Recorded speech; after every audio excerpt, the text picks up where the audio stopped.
Hello, welcome to Lesson 24, Volume Formulas. In this lesson, we are going to learn how to find the volume of solid figures, like prisms and pyramids. Before we begin, let's look at some important slides. Finding the volume of prisms involves finding the area of the base times the height of the object. Prisms have the same shape for their bases, and I've listed some formulas of some figures that we're going to find later on. Let's look at the next slide. Finding the volume of a pyramid involves finding the area of the base times the height of the object and then dividing by 3. Pyramids come up to a point. Their volume is 1/3 of a prism, so you need to multiply by 1/3 or divide by 3. So let's think about some of our solid figures. Okay, so solid figures would be 3D shapes. Okay, so we have a cylinder, okay?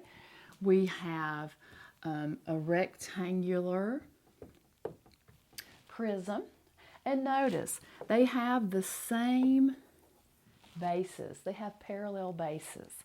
So the cylinder has circles for its base. The rectangular prism has, of course, rectangles.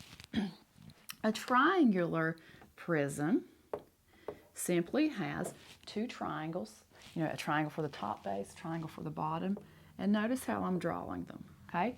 I place the triangle at the bottom, triangle at the top, and then I'm just connecting the vertices. Okay, so we have a cylinder, we have a triangular prism, and we have a rectangular prism.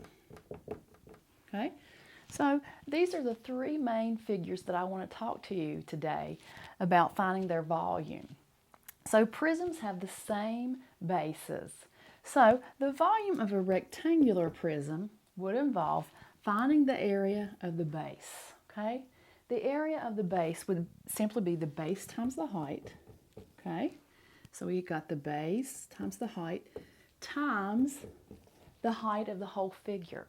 Okay, so if we're going to try to find the volume of a rectangular prism, we first have to find the area of the base and then multiply it by its height. Okay, so let's throw in some numbers. If I said this was 6, 3, and 4, all I would have to do is to plug in my numbers, 3 times 6 times 4. Okay, that would end up with us saying 18 times 4. I'm going to double check my math. 3 times 6 times 4 would end up being 72 units cubed. And notice that I cubed it, okay? Because volume involves cubic units. Okay, so that's the rectangular prism. That's the easiest of the 3. What about a triangular prism? All right, so I would have to find the area of the base, which is a triangle on the bottom. Well, the formula for the area of a triangle is 1/2 times base times height. But then I would also have to multiply by the height of the prism. So let's look at that again. A triangular prism, the volume formula is 1/2 times base times height again. So this little guy right here, let me use a different color. This little dotted line, that little red dotted line, stands for the height of the base, okay? So I'm going to throw in some numbers this time, all right? So let's say the base of the triangle is 5 inches. The height of the triangle we'll say is, 6. And then the height of the whole prism is 10. Okay, and I just made those numbers up. So if I were going to plug those numbers into my formula, I would say 1/2 times 5 times 6 times 10. 1/2 times the area of the base, which is a triangle, times the height of the prism.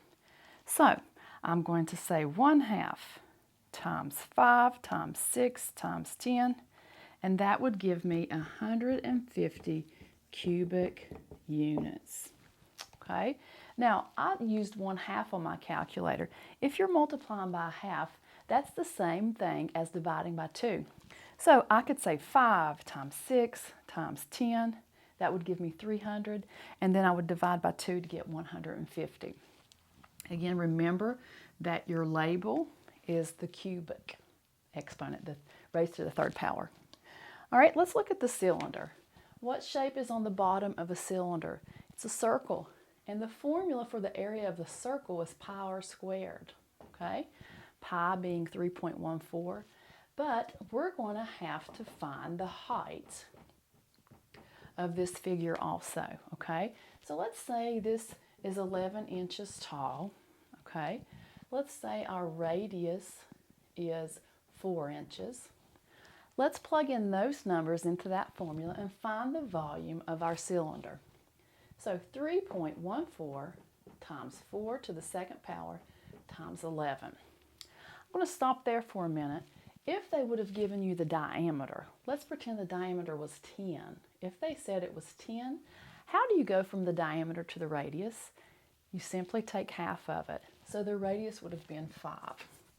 But we were fortunate, and I gave you the radius in our example. But be careful on that. So I would simply plug in my numbers, 3.14 times 4 to the second times 11, and I would end up with 552.6 cubic inches for the volume of my cylinder. So those were the 3 main formulas that I wanted to work with you on prisms. Let's look at pyramids, okay? So I'm going to clean my board off. And let's talk about pyramids. Okay, pyramids come up to a point, okay? So let me show you a comparison. If I would keep my cylinder, and then I would draw a cone. So look, they both have the circular base, but a prism has parallel bases, while a pyramid comes up to a point. So if I would fill in liquid, fill these containers in with liquid, which one do you think would hold the most? It would definitely be the cylinder. It has more room. This one comes up to a point, okay? So that's why you always have to take a third of your volume formula of a prism to find the volume of a pyramid. So this would be 1/3 times pi r squared times the height. Okay, so earlier in this formula, we said pi r squared times the height. Notice they have the similar bases, but you have to take 1/3 of this answer, okay? So if I would give you the radius of 4 and the height represented by a dotted line, okay? Whenever you see a dotted line, that represents the height. So I would plug in my numbers, 1/3 times 3.14 times 4 squared times 11. Okay, so let's do that. I can either multiply by 1/3 or I can divide by 3. It's up to you. Okay, so I'm going to go ahead and say 1/3 in my calculator times 3.14 times 4 squared times 11. And we would end up with 184.2 cubic units. Okay, so when you're dealing with pyramids, you take 1/3 of the formula, okay, 1/3 of that answer. All right, so let's look at a rectangular pyramid. So we've got a rectangle, we draw a point at the top, and I simply just draw lines from my vertices up into that dot, and that makes a nice little pyramid. And notice, I'm going to compare this to a rectangular prism, okay? They both have a rectangular base. In this formula, it was volume equals base times height times height. If it's a rectangular pyramid, you would simply say the volume equals the base times the height divided by 3 or times 1/3. It's up to you. In the previous problem, I multiplied by 1/3. In this one, I'm going to divide by 3. That's the same thing. So I'm going to throw in some numbers. Let's say this is 8 inches by 4 inches. And the height, again, represented by the dotted line, is 10 inches. Okay, so I'm going to multiply those numbers, 4 times 8 times 10, and I'm going to divide it by 3, and I would come up with 106.7 cubic inches. Now, if I wanted to check myself, and I used these same numbers, we said this was 8, 4, and the height was 10. If I would say 4 times 8 times 10, I would get 320 cubic units. Well, if I would divide 320 by 3, I come up with 106.7.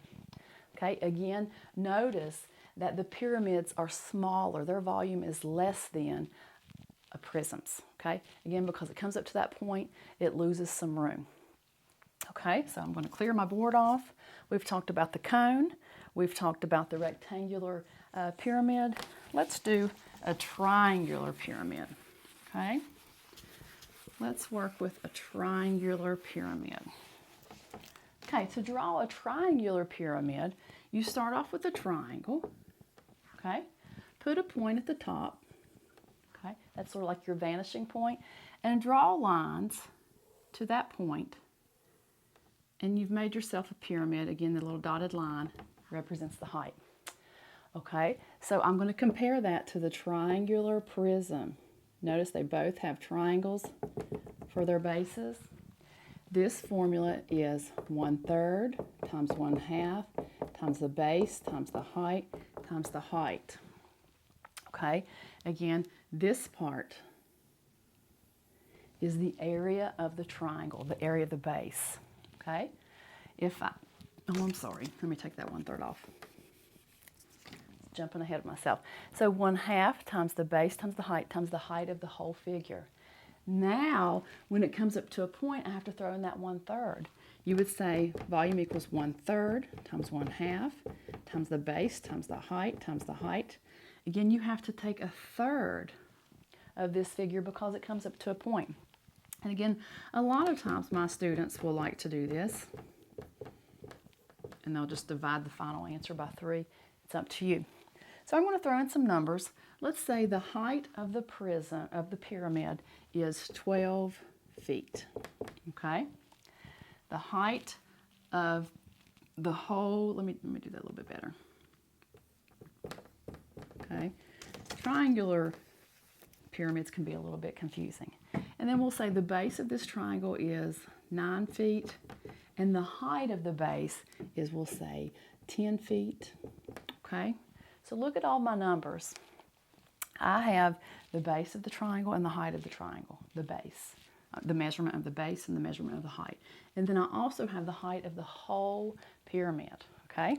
So I would simply say 1/2 times 9 times 10 times 12, and then I would divide that by 3. So pyramid formulas can get a little bit tricky. So here we go. I'm going to say 1/2 times 9 times 10 times 12. That gives me 540. I would divide that by 3, again, because I have to take 1/3 of it, and my final answer will be 180 cubic feet. So that was a few formulas for finding the volume of a pyramid or a prism. Thank you for watching Lesson 24.